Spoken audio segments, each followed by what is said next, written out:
दर्पण दृश्यमान नगरी तुल्यं निजान्तर्गतं पश्यन्नात्मनि मायया बहिर्भूतं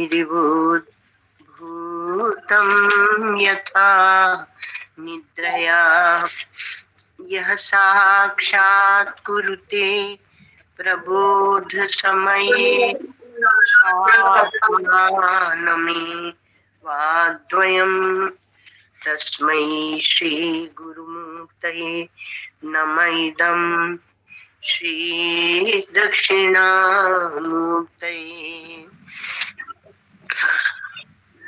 श्री कृष्णार्जुन संकथा मृत निधे धीरं गभीरं तलं तत्त्वान्वेषण तत्परैरधिगतं कैकैर्न सद्धीवरैः किन्तु प्रत्न विचार रत्न निकरान् आनीय दाने प्रभु पूर्णानंद मृतेन कश्चिदितं सर्वात्मना संशये अखंडानंद संबोध पूर्तये ब्रह्ममूर्तये सुधास्मित समाश्लिष्ट नेत्रांत स्फूर्तये नमः। ओम शंकरं शंकराचार्यं केशवं बादरायणं सूत्रभाष्यकृतो वन्दे भगवन्तौ पुनः पुनः। यस्य प्रसादादहमेव विष्णु मय्येव सर्वं परिकल्पितं च इत्थं विजानामि सदात्मरूपं तस्याङ्घ्रिपद्मं प्रणतोऽस्मि नित्यं। नारायण। अब बात यह है कि पुस्तक कहीं रख दी और मिली नहीं रही थी तो हमने कहा बहुत देर हो गई तो चलो बिना पुस्तक के ही अपन कुछ आपस में चर्चा कर लेते हैं, है ना। ठीक बात है ना। अब जो हम लोगों ने लास्ट में क्या किया था, वो पुस्तक तो मिली नहीं पर अन्योन्याध्यास किया था, है ना। अन्योन्याध्यास तो उसमें आत्मा में अनात्मा का अध्यास ढकता है, आच्छादन करता है, और आत्मा में अनात्मा का। तो अनात्मा के धर्म और आत्मा के धर्म हम लोगों ने जाने थे। तो अनात्मा के धर्म क्या है, तो कहा कि वहां एक तो मृत्यु माने असत्ता है और जड़ता है और दुख है ना। एक हम लोगों की प्रार्थना है, असतो मां सद्गमय तमसो मां ज्योतिर्गमय और मृत्योर्मा अमृतम गमय। और आत्मा के धर्म क्या है, तो सच्चित आनंद और एक अद्वितीय अद्वैत है, और उसमें अनात्मा में द्वैत है, और द्वैत है वहां क्लेश है और कष्ट है और भय भी है। द्वितीय अद्वैत भयम भवति, भय भी है। तो तत्पदार्थ और तम पदार्थ जो हम लोग कहते हैं वो अलग है, और यहाँ आत्मा अनात्मा का लेकर वो अलग है। पर ये जो ग्रंथि है, वो ग्रंथि आपको एक दिन सुनाए थे कि ये ग्रंथि कैसे बनती है। तो इसमें ये है कि जो हमारा स्वयं प्रकाश चेतन आत्मा है वो देखता ही देखता है, वो देखे बिना रहता नहीं। और जो हमारा ये अनात्मा है उसमें देखना बनता नहीं। अब बीच में वो देह तो जड़ है, जानता नहीं है, और सत का चेतन का जन्म नहीं होता है। फिर बीच में ये जीने मरने वाला कौन आ जाता है, कहाँ से प्रकट हो जाता है? तो देह के नाक का एक कल्पित ही आकार उदित हो जाता है। उस आकार को ही हम लोग अहंकार कहते हैं। तो अहंकार उदित होता है और सब मन बुद्धि चित्त आदि उसी के अवयव होते हैं और उसी के साथ में वह अपना कामकाज करता है। जब तत्पदार्थ और तम पदार्थ कहते हैं तो तत्पदार्थ तो ईश्वर को हम लेते हैं और तम पदार्थ में हम जीव को लेते हैं। ठीक है, तो अब देखो एक मजे की बात बताते हैं आपको कि ये तत्पदार्थ और तम पदार्थ का जो हम विचार करते हैं तो ये इसका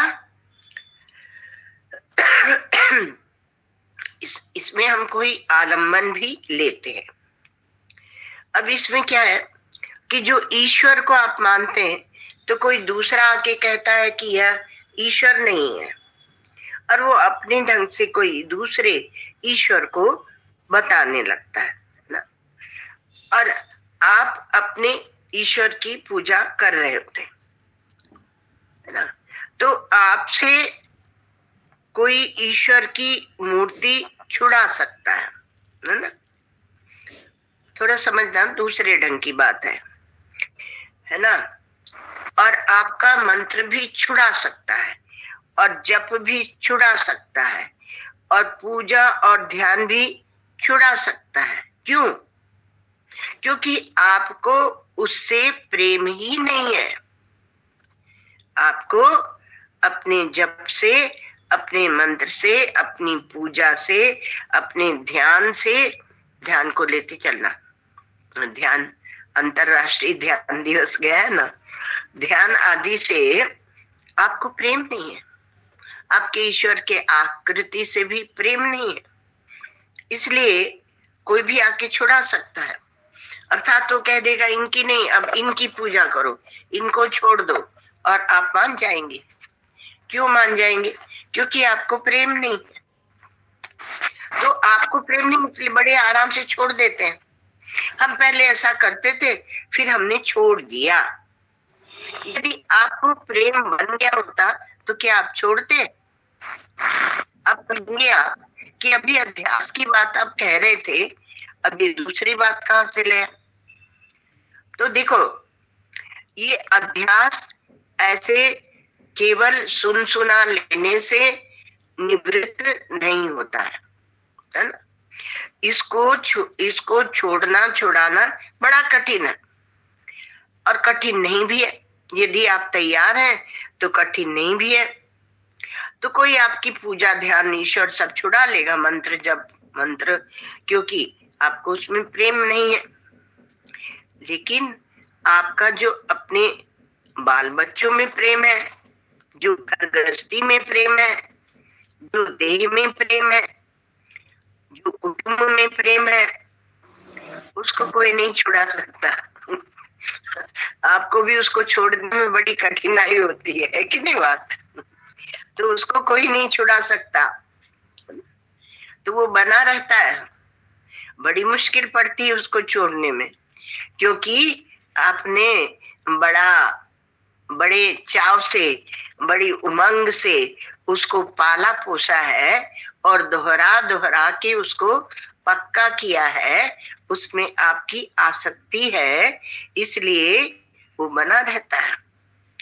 आपका संसार में जो प्रेम है वो भी बना रहेगा, आपकी प्यास भी बनी रहेगी, आपका संसार भी बना रहेगा।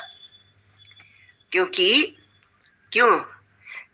आपने किसी के कहने से, और वो जो आपकी ऊपर चढ़ने की जो सीढ़ी थी उसे तो छोड़ दिया, और अब आप चाहते हैं कि हम कैसे अध्यास को छोड़ें। ये क्या है?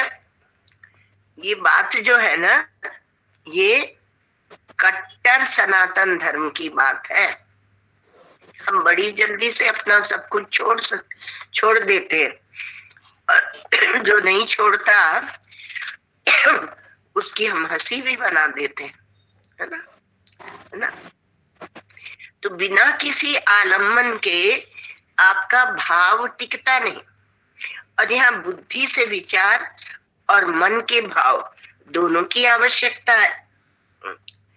तो एक दूसरी बात यह है कि एक तो होता है तत्पदार्थ माने ईश्वर के बारे में सोचना, और एक होता है त्वम पदार्थ अर्थात अपने बारे में सोचना।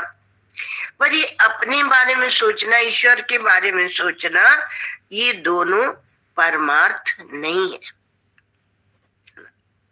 न तत्पदार्थ परमार्थ है माने ईश्वर पदार्थ, क्योंकि हम लोग पहले के कई अध्यायों में सब ईश्वर और जीव का पढ़ के सुन के समझ के आए। और न तुम पदार्थ माने जीव जो आप अपने को मान रहे हैं वह भी पदार्थ नहीं है। तो ये तत् में और तुम में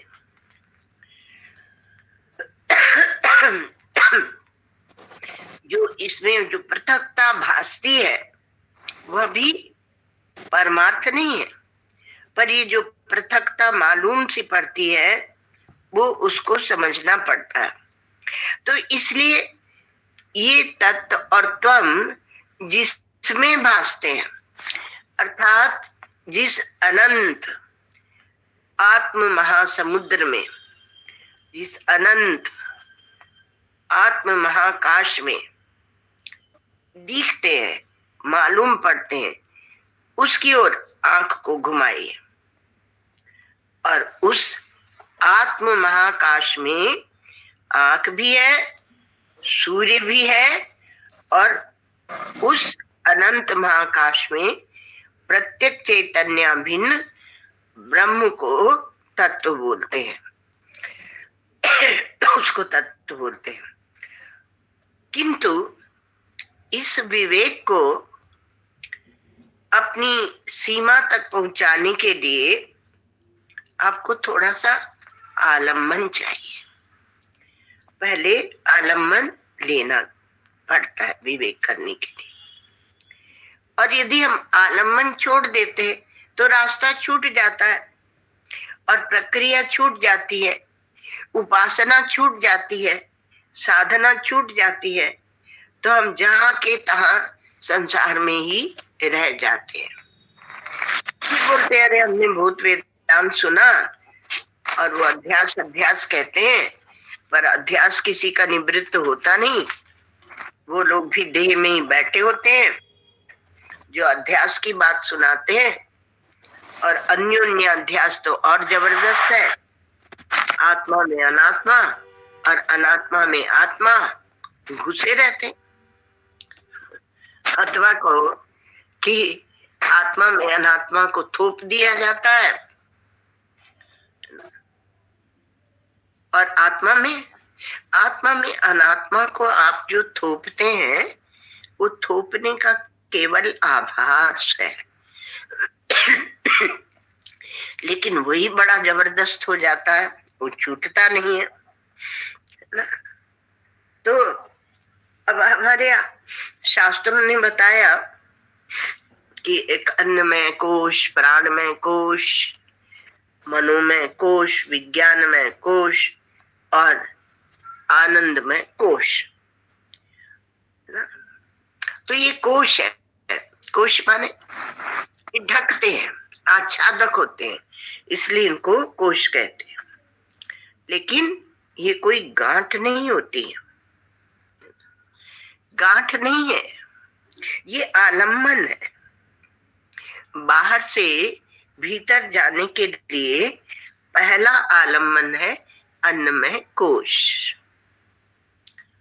इसलिए इसको आप ऐसे नहीं करें कि कुछ भी नहीं है, कुछ भी नहीं है, नहीं। आप इस आलम्बन को लेकर, और ये जहां तक आपको पहुंचा सकता है वहां तक पहुंचे, और फिर इसके साथ इसकी महत्ता को तुच्छ कर देने की शक्ति आपके पास है।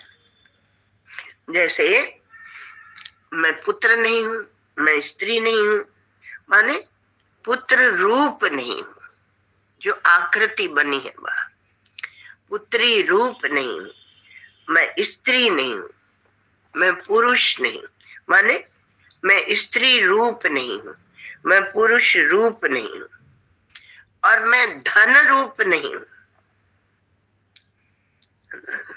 और किसमें होती है आसक्ति? घर में होती है, घर रूप नहीं। अपने घर आ गए तो बस अब शांति है, बहुत भटके।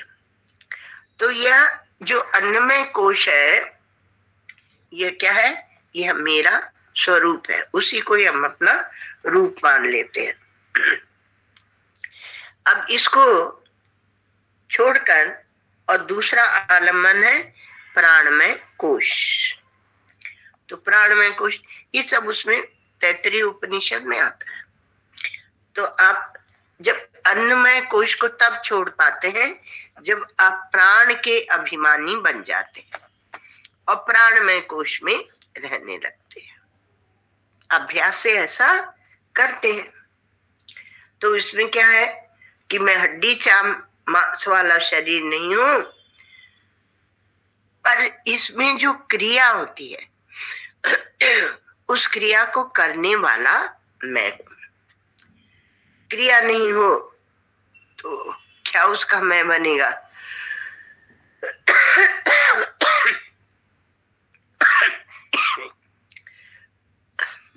तो प्राणमय कोश मैं हूं, सांस मैं हूं, जो हिलना चलना होता है वह मैं हूं। तो इस प्रकार से हम प्राणमय कोश के अभिमानी हो जाते हैं। और यदि उसके पीछे हमारी इच्छा न हो तो खाली सांस चलने का क्या मतलब है? उसका होश भी तो होना चाहिए ना, है ना? तो प्राण का होश भी होना चाहिए। तो इसलिए वहां पर तीसरा कोश जो आएगा, तो मैं मनोमय कोश से उपहित आत्मा हूं। अच्छा, फिर श्रुति ने कहा कि अगर तुम्हें उसका ज्ञान नहीं हो, इच्छा है ना? मन है, होश है, पर अगर आपको ज्ञान ही नहीं है तो इच्छा क्या करेगी? इसलिए विज्ञान में कोश वहां आ जाता है। ये अभी कोश ही है, तो मैं विज्ञान में आत्मा हूं। फिर पांचवा ले आए कि यदि उसमें आनंद नहीं हो तो विज्ञान ही विज्ञान कहेगा। तो कहा मैं आनंद में आत्मा हूं। और फिर आखिरी में मैं इन सब का साक्षी हूं। आनंद में आत्मा नहीं, मैं साक्षी आत्मा हूं। तो कहा कि जैसे ईश्वर को जब आप पहचानने चलते हैं तो पहले साकार लेते हैं, राम का, कृष्ण का, शिव का रूप लेते हैं। और फिर एक साकार ऐसा भी लेते हैं हमारे यहाँ, जैसे नर्मदेश्वर है, जैसे शालिग्राम है, और हृदय में ध्येय मूर्ति है। और अंततो गत्वा सर्वज्ञ, माने सबको जानने वाला, वो सर्वशक्तिमान, उसमें शक्ति है, निराकार, निर्विकार, एक रस, सर्व का आधार, सर्व का अधिष्ठान, सर्व का प्रेरक, सर्व का अंतर्यामी, सर्वांतर्यामी। तो ऐसे उसके हम गुण बनाते चले जाते हैं। इन गुणों से और इन स्वभावों से उपलक्षित जो सर्वाधिष्ठान तत्व है वह परमेश्वर है। उसी प्रकार से ये अन्न में, ये प्राण में, ये मनु में और विज्ञान में आदि से उपलक्षित जो है, अर्थात जिसको लखाने की कोशिश की जा रही है, वह आत्मा है। तत्व में कोई अवस्था नहीं है, न जागृत है, न स्वप्न है, न सुषुप्ति है, परंतु तुम पदार्थ के विचार और विवेक के आलम्बन के लिए ये जागृत स्वप्न सुषुप्ति अवस्था दिखाई जाती है। क्या वहां पर ये तत्व में ये अवस्थाएं हैं? तो अवस्था नहीं है। और ये अवस्था का भी संस्कार इतना प्रबल हो जाता है कि हम तुरीय को भी एक अवस्था मान लेते हैं। तो जैसे जो भाव का आलम्बन होता है उसके लिए एक मूर्ति या चित्रपट होता है, एक माला होती है, एक मंत्र होता है। तो इस विद्या को सीखना पड़ता है। ये कहा वो माला दे दी और मंत्र दे दिया, अरे उसमें से बहुत कुछ निकल के आएगा महाराज, तो इसको सीखना पड़ता है। जब करने बैठते हैं तो क्या कहते, तर्जनी उंगली नहीं लगने पाए माला में। क्यों? क्योंकि सावधानी रखो, सावधान रहो और सीधे बैठना चाहिए। सीधे रीढ़ की हड्डी सीधी करके बैठो और फिर माला को कहाँ रखना, हृदय के सामने, हृदय के सामने रखो माला को। धरती पर मत छुड़ाओ माला को। तो सावधानी के लिए सब बात बताई जाती है। ये नहीं कि उससे आपको ईश्वर की प्राप्ति हो जाएगी, पर जब आप सावधान रहेंगे, सजग रहेंगे, तो आप तमोगुण में नहीं चले जाएंगे। सुमेरु का उल्लंघन नहीं होना चाहिए माला में। और जिधर से माला का आरंभ हो वहां से जब समाप्त हो ऐसे बता देते हैं। मन हमारा चित्त जो है वो असावधानी से काम करता है। अब आ रही आपके काम की बात, वो नहीं करना है। निरंतर चित्त सावधान रहे, जागृत रहे। इसलिए पहले गुरु लोग सेवा करवाते थे और देते थे, सेवा में कौन सावधान है। सावधान है अर्थात उसमें ज्ञान का, प्रेम का, आनंद का प्रकाश है। तो असावधानी से जो किया जाएगा उससे प्रेम नहीं प्रकट होगा। तो कहा कि हम माला का जप करते हैं, सावधान रहें, जागृत रहें, और इसमें मंत्र का आलम्बन होता है, माला का आलम्बन होता है, जो इष्ट देवता है उनका आलम्बन होता है, उनके रूप का आलम्बन होता है, और उनकी सेवा का भी आलम्बन होता है। तो ये सब तत्पदार्थ के संबंधित आलम्बन है। और तुम पदार्थ के आलम्बन क्या है? तो कहा कि हम जागृत हैं, बाहर की इंद्रियों से बाहर के विषयों में काम करते हैं।